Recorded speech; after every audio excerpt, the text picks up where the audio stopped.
Chapter 5. When I came home to West Egg that night, I was afraid, for a moment, that my house was on fire. 2 o'clock, and the whole corner of the peninsula was blazing with light, which fell unreal on the shrubbery, and made thin, elongating glints upon the roadside wires. Turning a corner, I saw that it was Gatsby's house, lit from tower to cellar. At first I thought it was another party, a wild rout that had resolved itself into hide-and-go-seek, or sardines in the box, with all the house thrown open to the game. But there wasn't a sound, only wind in the trees, which blew the wires and made the lights go off and on again, as if the house had winked into the darkness. As my taxi groaned away, I saw Gatsby walking toward me across his lawn. "Your place looks like the World's Fair," I said. "Does it?" He turned his eyes toward it absently. "I have been glancing into some of the rooms. Let's go to Coney Island, old sport, in my car." "It's too late." "Well, suppose we take a plunge in the swimming pool. I haven't made use of it all summer." "I've got to go to bed." "All right." He waited, looking at me with suppressed eagerness. "I talked with Miss Baker," I said after a moment. "I'm going to call up Daisy tomorrow and invite her over here to tea." "Oh, that's all right," he said carelessly. "I don't want to put you to any trouble." "What day would suit you?" "What day would suit you?" he corrected me quickly. "I don't want to put you to any trouble, you see." "How about the day after tomorrow?" He considered for a moment, then, with reluctance, "I want to get the grass cut," he said. We both looked at the grass. There was a sharp line where my ragged lawn ended and the darker, well-kept expanse of his began. I suspected that he meant my grass. "There's another little thing," he said uncertainly, and hesitated. "Would you rather put it off for a few days?" I asked. "Oh, it isn't about that. At least," he fumbled with a series of beginnings. Why, look here, old sport, you don't make much money, do you?" "Not very much." This seemed to reassure him, and he continued more confidently. "I thought if you'll pardon my... You see, I carry on a little business on the side, a sort of side line, you understand, and I thought that if you don't make very much... You're selling bonds, aren't you, old sport?" "Trying to." "Well, this wouldn't interest you. It wouldn't take up much of your time, and you might pick up a nice bit of money. It happens to be a rather confidential sort of thing."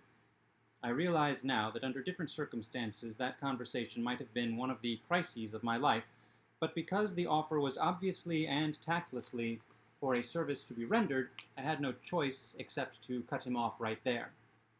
"I've got my hands full," I said. "I'm much obliged, but I couldn't take on any more work. You wouldn't have to do any business with Wolfsheim." Evidently he thought that I was shying away from the connection mentioned at lunch, but I assured him he was wrong.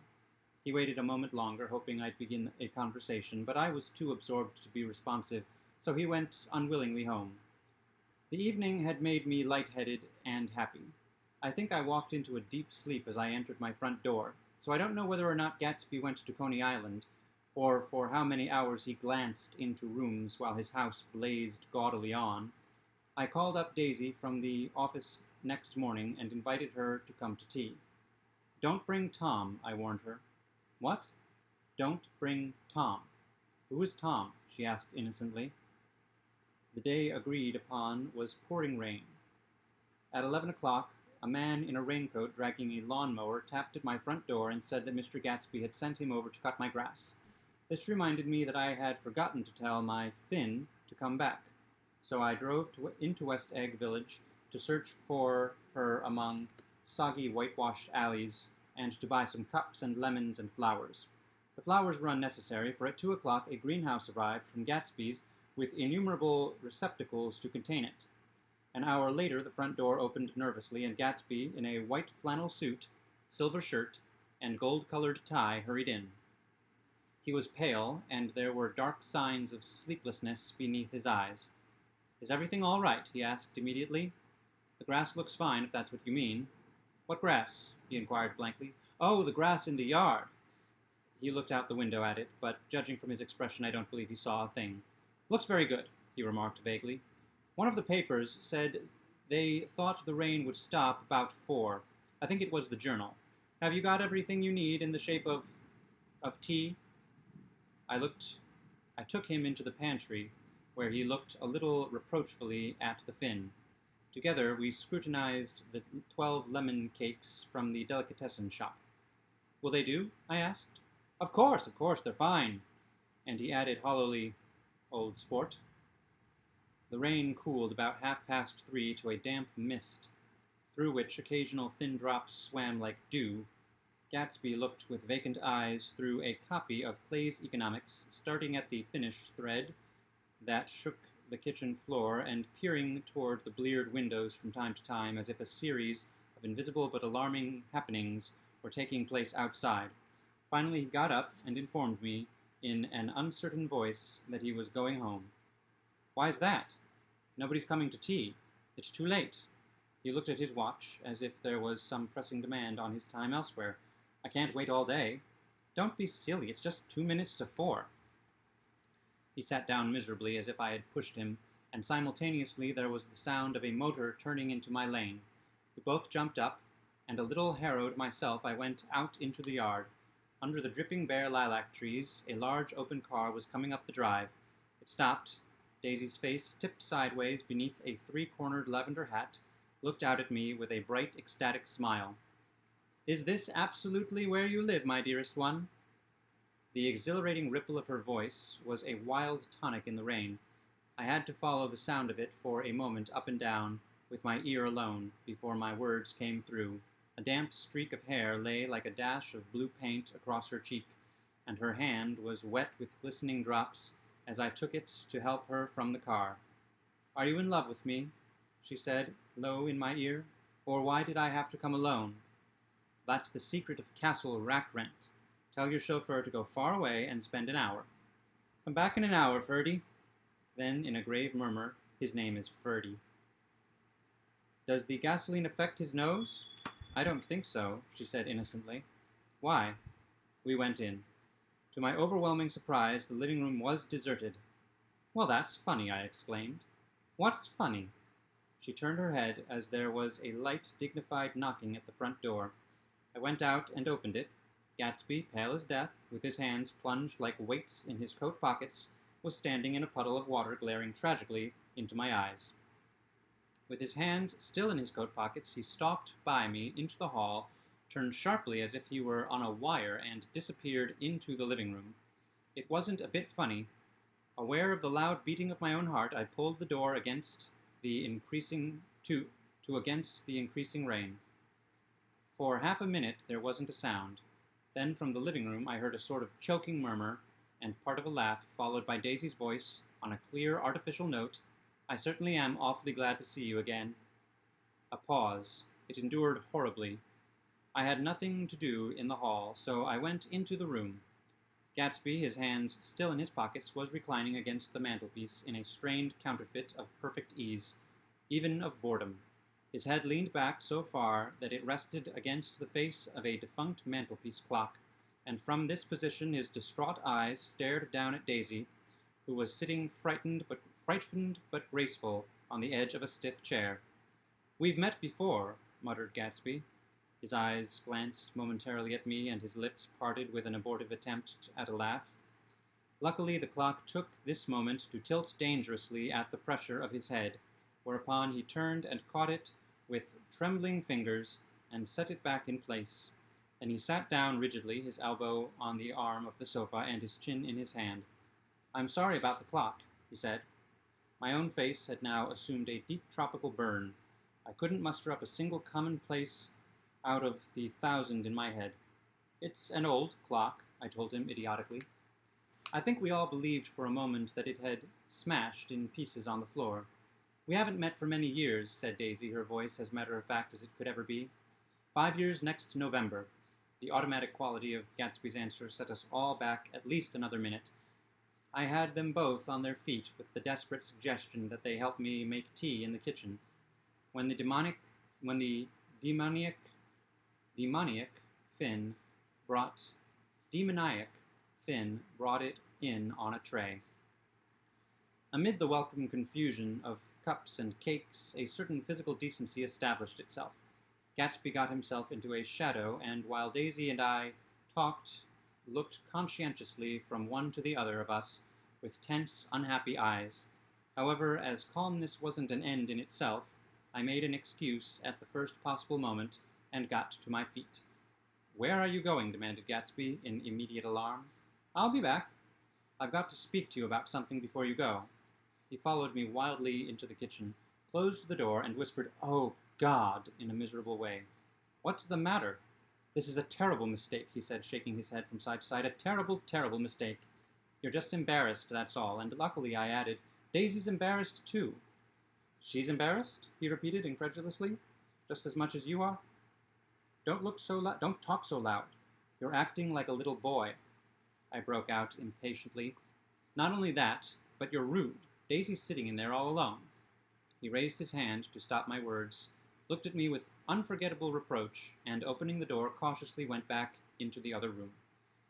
I walked out the back way just as Gatsby had when he had made his nervous circuit of the house half an hour before, and ran for a huge black knotted tree whose massed leaves made a fabric against the rain.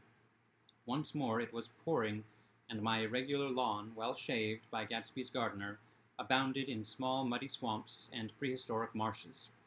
There was nothing to look at from under the tree except Gatsby's enormous house, so I stared at it like Cant at his church steeple for half an hour. A brewer had built it early in the period craze a decade before, and there was a story that he'd agreed to pay 5 years' taxes on all the neighboring cottages if the owners would have their roofs thatched and with straw. Perhaps their refusal took the heart out of his plan to found a family. He went into an immediate decline. His children sold his house with the black wreath still on the door. Americans, while occasionally willing to be serfs, have always been obstinate about being peasantry. And after half an hour, the sun shone again, and the grocer's automobile rounded Gatsby's drive with the raw material for his servant's dinner. I felt sure he wouldn't eat a spoonful. A maid began opening the upper windows of his house, appearing momentarily in each, and, leaning from a large central bay, spat meditatively into the garden. It was time I went back. While the rain continued, it had seemed like the murmur of little voices, rising and swelling a little now and then with gusts of emotion. But in the new silence, I felt that silence had fallen within the house, too. I went in, after making every possible noise in the kitchen, short of pushing over the stove, but I don't believe they heard a sound. They were sitting at either end of the couch, looking at each other as if some question had been asked, or was in the air, and every vestige of embarrassment was gone. Daisy's face was smeared with tears, and when I came in, she jumped up and began wiping at it with her handkerchief before a mirror. But there was a change in Gatsby that was simply confounding. He literally glowed. Without a word or a gesture of exultation, a new well-being radiated from him and filled the little room. "Oh, hello, old sport," he said, as if he hadn't seen me for years. I thought for a moment he was going to shake hands. "It's stopped raining." "Has it?" When he realized what I was talking about, that there were twinkle bells of sunshine in the room, he smiled like a weatherman, like an ecstatic patron of recurrent light, and repeated the news to Daisy. "What do you think of that? It's stopped raining." "I'm glad, Jay." Her throat, full of aching, grieving beauty, told only of her unexpected joy. "I want you and Daisy to come over to my house," he said. "I'd like to show her around." "You're sure you want me to come?" "Absolutely, old sport." Daisy went upstairs to wash her face. Too late, I thought, with humiliation of my towels, while Gatsby and I waited on the lawn. "My house looks well, doesn't it?" he demanded. "See how the whole front of it catches the light?" I agreed that it was splendid. Yes, his eyes went over it, every arched door and square tower. "It took me just 3 years to earn the money that bought it." "I thought you inherited your money." "I did, old sport," he said automatically, "but I lost most of it in the big panic. The panic of the war." I think he hardly knew what he was saying, for when I asked him what business he was in, he answered, "That's my affair," before he realized that it wasn't an appropriate reply. "Oh, I've been in several things," he corrected himself. "I was in the drug business, and then I was in the oil business, but I'm not in either one now." He looked at me with more attention. "Do you mean you've been thinking over what I proposed the other night?" Before I could answer, Daisy came out of the house, and 2 rows of brass buttons on her dress gleamed in the sunlight. "That huge place there?" she cried, pointing. "Do you like it?" "I love it, but I don't see how you live there all alone." "I keep it always full of interesting people, night and day. People who do interesting things. Celebrated people." Instead of taking the shortcut along the Sound, we went down to the road and entered by the big postern with enchanting murmurs. Daisy admired this aspect or that of the feudal silhouette against the sky, admired the gardens, the sparkling odor of jonquils, and the frothy odor of hawthorn and plum blossoms, and the pale gold odor of kiss me at the gate. It was strange to reach the marble steps and find no stir of bright dresses in and out of the door, and to hear no sound but bird voices in the trees. And aside and inside, as we wandered through Marie Antoinette music rooms and restoration salons, I felt that there were guests concealed behind every couch and table under orders to be breathlessly silent until we had passed through. As Gatsby closed the door of the Merton College library, I could have sworn I heard the owl-eyed man break into ghostly laughter. We went upstairs through period bedrooms swathed in rose and lavender silk and vivid with new flowers, through dressing rooms and pool rooms and bathrooms with sunken baths, intruding into one chamber where a disheveled man in pajamas was doing liver exercises on the floor. It was Mr. Klipspringer, the boarder. I had seen him wandering hungrily about the beach that morning. Finally we came to Gatsby's own apartment, a bedroom and a bath, with an Adams study where we sat down and drank a glass of some chartreuse he took from a cupboard in the wall. He hadn't once ceased looking at Daisy, and I think he revalued everything in his house according to the measure of response it drew from her well-loved eyes. Sometimes, too, he stared around at his possessions in a dazed way, as though in her actual and astounding presence none of it was any longer real. Once he nearly toppled down a flight of stairs. His bedroom was the simplest room of all, except where the dresser was garnished with a toilet set of pure dull gold. Daisy took the brush with delight and smoothed her hair, whereupon Gatsby sat down and shaded his eyes and began to laugh. "It's the funniest thing, old sport," he said hilariously. "I can't. When I try to—" He had passed visibly through 2 states and was entering upon a third. After his embarrassment and his unreasoning joy, he was consumed with wonder at her presence. He had been full of the idea so long, dreamed it right through to the end, waited with his teeth set, so to speak, at an inconceivable pitch of intensity. Now in the reaction he was running down like an overwound clock. Now in the reaction he was running down like an overwound clock. Recovering himself in a minute, he opened for us 2 hulking patent cabinets, which held his masked suits and dressing gowns and ties and his shirts, piled like bricks in stacks a dozen high. "I've got a man in England who buys me clothes. He sends over a selection of things at the beginning of each season, spring and fall." He took out a pile of shirts and began throwing them one by one before us, shirts of sheer linen and thick silk and fine flannel, which lost their folds as they fell and covered the table in many-colored disarray. While we admired, he brought more, and the soft, rich heap mounted higher, shirts with stripes and scrolls and plaids, in coral and apple green and lavender and faint orange with monograms of Indian blue. Suddenly, with a strained sound, Daisy bent her head into the shirts and began to cry stormily. "They're such beautiful shirts," she sobbed, her voice muffled in the thick folds. "It makes me sad because I've never seen such beautiful shirts before." After the house, we were to see the grounds and the swimming pool and the hydroplane and the midsummer flowers, but outside Gatsby's window it began to rain again, so we stood in a row looking at the corrugated surface of the Sound. "If it wasn't for the mist, we could see your home across the bay," said Gatsby. "You always have a green light that burns all night at the end of your dock." Daisy put her arm through his abruptly, but he seemed absorbed in what he had just said. Possibly it had occurred to him that the colossal significance of that light had now vanished forever. Compared to the great distance that had separated him from Daisy, it had seemed very near to her, almost touching her. It had seemed as close as a star to the moon. Now it was again a green light on a dock. His count of enchanted objects had diminished by 1.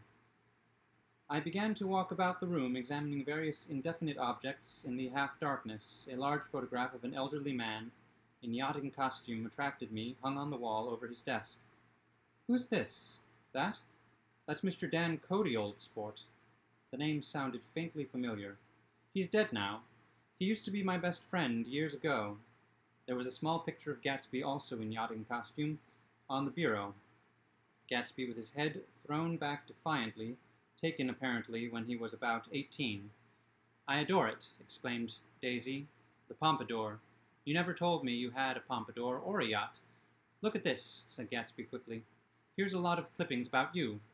They stood side by side, examining it. It was going to ask to see the rubies when the phone rang," said Gatsby. Took up the receiver. "Yes, well, I can't talk now. I can't talk now, old sport. I said a small town. He must know what a small town is. Well, he's no use to us if Detroit is his idea of a small town." He rang off. "Come here quick," cried Daisy at the window.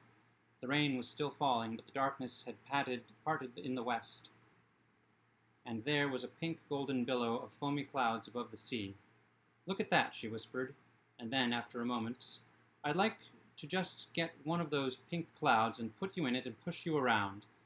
I tried to go then, but they wouldn't hear of it. Perhaps my presence made them feel more satisfactorily alone. "I know what we'll do," said Gatsby. "We'll have Klipspringer play the piano." He went out of the room calling, "Ewing," and returned in a few minutes accompanied by an embarrassed, slightly worn young man with shell-rimmed glasses and scanty blonde hair. He was now decently clothed in a sport shirt, open at the neck, sneakers, and duck trousers of a nebulous hue. "Did we interrupt your exercises?" inquired Daisy politely. "I was asleep," cried Klipspringer in a spasm of embarrassment. "That is, I'd been asleep. Then I got up." "Klipspringer plays the piano," said Gatsby, cutting him off. "Don't you, Ewing, old sport?" "I don't play well. I hardly play at all. I'm all out of practice." "We'll go downstairs," interrupted Gatsby. He flipped a switch. The gray windows disappeared as the house glowed full of light. In the music room, Gatsby turned on a solitary lamp beside the piano. He lit Daisy's cigarette from a trembling match and sat down with her on a couch far across the room, where there was no light to save what the gleaming floor bounced in from the hall. When Klipspringer had played The Love Nest, he turned around on the bench and searched unhappily for Gatsby in the gloom. "I'm all out of practice, you see. I told you I couldn't play. I'm all out of practice." "Don't talk so much, old sport," commanded Gatsby. "Play! In the morning, in the evening, ain't we got fun?" Outside, the wind was loud, and there was a faint glow of thunder along the sound.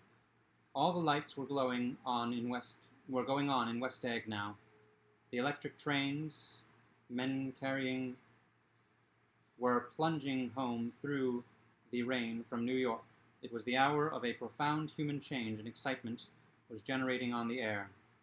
One thing's sure and nothing surer. The rich get richer and the poor get children.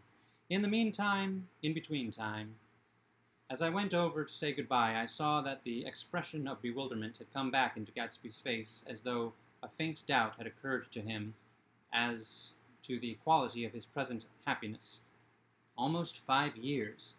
There must have been moments, even that afternoon, when Daisy tumbled short of his dreams, not through her own fault, but because of the colossal vitality of his illusion. It had gone beyond her, beyond everything. He had thrown himself into it with a creative passion, adding to it all the time, decking it out with every bright feather that drifted his way. No amount of fire or freshness can challenge what a man will store up in his ghostly heart. As I watched him, he adjusted himself a little, visibly. His hand took hold of hers, and as she said something low in his ear, he turned toward her with a rush of emotion.